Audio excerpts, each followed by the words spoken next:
ನಮಸ್ತೆ ಸ್ನೇಹಿತರೆ, ಜಾಗತಿಕ ಪ್ರಪಂಚಕ್ಕೆ ನಿಮಗೆಲ್ಲ ಸ್ವಾಗತ.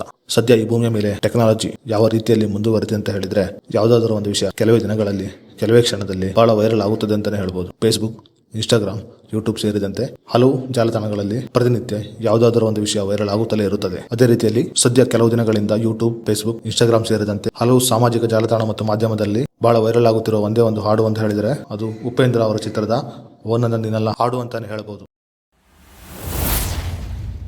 ಉಪೇಂದ್ರ ಅವರು ನಿರ್ದೇಶನ ಮಾಡಿ ನಟನೆ ಮಾಡಿರೋ ಚಿತ್ರವಾದ ಉಪೇಂದ್ರ ಚಿತ್ರದ ಈ ಹಾಡು ಸದ್ಯ ಸಾಮಾಜಿಕ ಜಾಲತಾಣದಲ್ಲಿ ಸಖತ್ ಟ್ರೆಂಡ್ ಆಗಿದೆ ಅಂತಾನೆ ಹೇಳ್ಬೋದು. ಒಬ್ಬ ಯುವಕ ಮಾಡಿದ ರೀಲ್ಸ್ ಸದ್ಯ ಸಾಮಾಜಿಕ ಜಾಲತಾಣದಲ್ಲಿ ವೈರಲ್ ಆಗಿದ್ದು, ಪ್ರತಿಯೊಬ್ಬರ ಬಾಯಲ್ಲಿ ಕೂಡ ಈ ಹಾಡು ಕೇಳಿ ಬರುತ್ತಿದೆ ಅಂತಾನೆ ಹೇಳ್ಬೋದು. ಕನಕ ಅನ್ನುವ ಹುಡುಗ ಮಾಡಿದ ರೀಲ್ಸ್ ವೈರಲ್ ಆಗಿದ್ದ ತಡ ಪ್ರತಿಯೊಬ್ಬರು ಕೂಡ ಈ ಹಾಡಿಗೆ ರೀಲ್ಸ್ ಮಾಡಲು ಆರಂಭ ಮಾಡಿದ್ದಾರೆ. ಉಪೇಂದ್ರ ಚಿತ್ರದ ಈ ಹಾಡು ಒಂದು ದುಬಾರಿ ಮೊತ್ತಕ್ಕೆ ಸೇಲ್ ಆಗಿದ್ದು ಸಾಕಷ್ಟು ಜನರಿಗೆ ತಿಳಿದೇ ಇಲ್ಲ. ಈಗ ಈ ಹಾಡು ಎಷ್ಟು ಟ್ರೆಂಡ್ ಆಗಿದೆಯೋ ಆಗಿನ ಕಾಲದಲ್ಲಿ ಕೂಡ ಅಷ್ಟೇ ಟ್ರೆಂಡ್ ಆಗಿತ್ತು. ಹಾಗಾದ್ರೆ ಉಪೇಂದ್ರ ಅವರ ಈ ಚಿತ್ರದ ಹಾಡಿನ ರೈಟ್ಸ್ ಪಡೆದುಕೊಂಡಿದ್ದಾರೆ. ಉಪೇಂದ್ರ ಅವರಿಗೆ ಈ ಹಾಡಿನಿಂದ ಬಂದ ಲಾಭ ಎಷ್ಟು ಅನ್ನೋದ್ರ ಬಗ್ಗೆ ಸಂಪೂರ್ಣ ಮಾಹಿತಿಯನ್ನ ನಾವೀಗ ನಿಮಗೆ ತಿಳಿಸ್ಕೊಡ್ತೀವಿ. ಅದಕ್ಕೂ ಮುನ್ನ ನೀವು ಇನ್ನೂ ನಮ್ಮ ಫೇಸ್ಬುಕ್ ಪೇಜ್ ಫಾಲೋ ಮಾಡಿಲ್ಲ ಅಂದ್ರೆ ಈ ಕೂಡಲೇ ಫಾಲೋ ಮಾಡಿ, ಹಾಗೂ ಯೂಟ್ಯೂಬ್ ಚಾನಲ್ ಸಬ್ಸ್ಕ್ರೈಬ್ ಮಾಡಿಲ್ಲ ಅಂದ್ರೆ ಈಗಲೇ ಸಬ್ಸ್ಕ್ರೈಬ್ ಮಾಡಿ.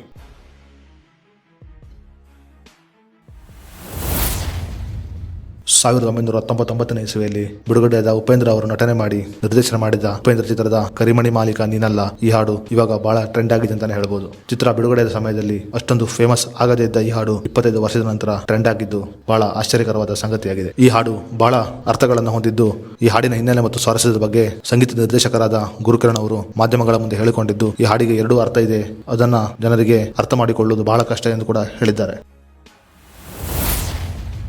ದೇಶದ ಟಾಪ್ ನಿರ್ದೇಶಕರಲ್ಲಿ ಒಬ್ಬರಾದ ಉಪೇಂದ್ರ ಚಿತ್ರದ ಈ ಹಾಡು ಉಪೇಂದ್ರ ಅವರ ಜೀವನವನ್ನೇ ಬದಲಾಯಿಸಿತು ಎಂದು ಹೇಳಿದರೆ ತಪ್ಪಾಗಲ್ಲ. ಮಧು ಬಂಗಾರಪ್ಪ ಅವರು ಈ ಹಾಡಿನ ರೈಟ್ಸ್ ಅನ್ನು ಖರೀದಿ ಮಾಡಿದ್ದು ಭರ್ಜರಿ 50 ಲಕ್ಷ ರೂಪಾಯಿ ಕೊಟ್ಟು ಈ ಹಾಡಿನ ರೈಟ್ಸ್ ಅನ್ನ ಪಡೆದುಕೊಂಡರು. ಈ ಹಾಡಿಗೆ ಸಂಗೀತವನ್ನ ಖ್ಯಾತ ಸಂಗೀತ ನಿರ್ದೇಶಕರಾದ ಗುರುಕಿರಣ್ ಅವರು ನೀಡಿದ್ದು, ಈ ಹಾಡು ಗುರುಕಿರಣ್ ಅವರ ಜೀವನದ ಹಾದಿಯನ್ನೇ ಬದಲಿಸಿತೆಂದು ಹೇಳಬಹುದು. ಉಪೇಂದ್ರ ಅವರ ಈ ಚಿತ್ರದ ಶೂಟಿಂಗ್ ಸಮಯದಲ್ಲಿ ಉಪೇಂದ್ರ ಮತ್ತು ಪ್ರೇಮ ಅವರ ನಡುವೆ ಪ್ರೀತಿ ಹುಟ್ಟಿದೆ, ಅವರಿಬ್ಬರು ಲವ್ ಮಾಡುತ್ತಿದ್ದಾರೆ ಎಂದು ಸಾಕಷ್ಟು ಗಾಸಿಪ್ ಹರಿದಾಡಿತ್ತು. ಈ ಎಲ್ಲ ಗಾಸಿಪ್ಗಳಿಗೆ ತೆರೆ ಇಡುವ ಉದ್ದೇಶದಿಂದ ಉಪೇಂದ್ರ ಮತ್ತು ಗುರುಕಿರಣ್ ತಂಡ ಏನಿಲ್ಲ ನನ್ನ ನಡುವೆ ಏನಿಲ್ಲ ಎನ್ನುವ ಹಾಡನ್ನು ಬರೆದು ಎಲ್ಲ ಪ್ರಶ್ನೆಗೆ ತೆರೆ ಎಳೆದರು ಅಂತಾನೆ ಹೇಳ್ಬೋದು. ಫೇಸ್ಬುಕ್, ಇನ್ಸ್ಟಾಗ್ರಾಮ್ ಮತ್ತು ಯೂಟ್ಯೂಬ್ ನಲ್ಲಿ ಈ ಹಾಡು ಸಖತ್ ಟ್ರೆಂಡ್ ಆಗಿದ್ದು, ಈ ಹಾಡಿನ ಬಗ್ಗೆ ನಿಮ್ಮ ಅಭಿಪ್ರಾಯ ನಮಗೆ ತಿಳಿಸಿ. ಮುಂದಿನ ವಿಡಿಯೋ ಜೊತೆ ಮತ್ತೆ ಸಿಗೋಣ.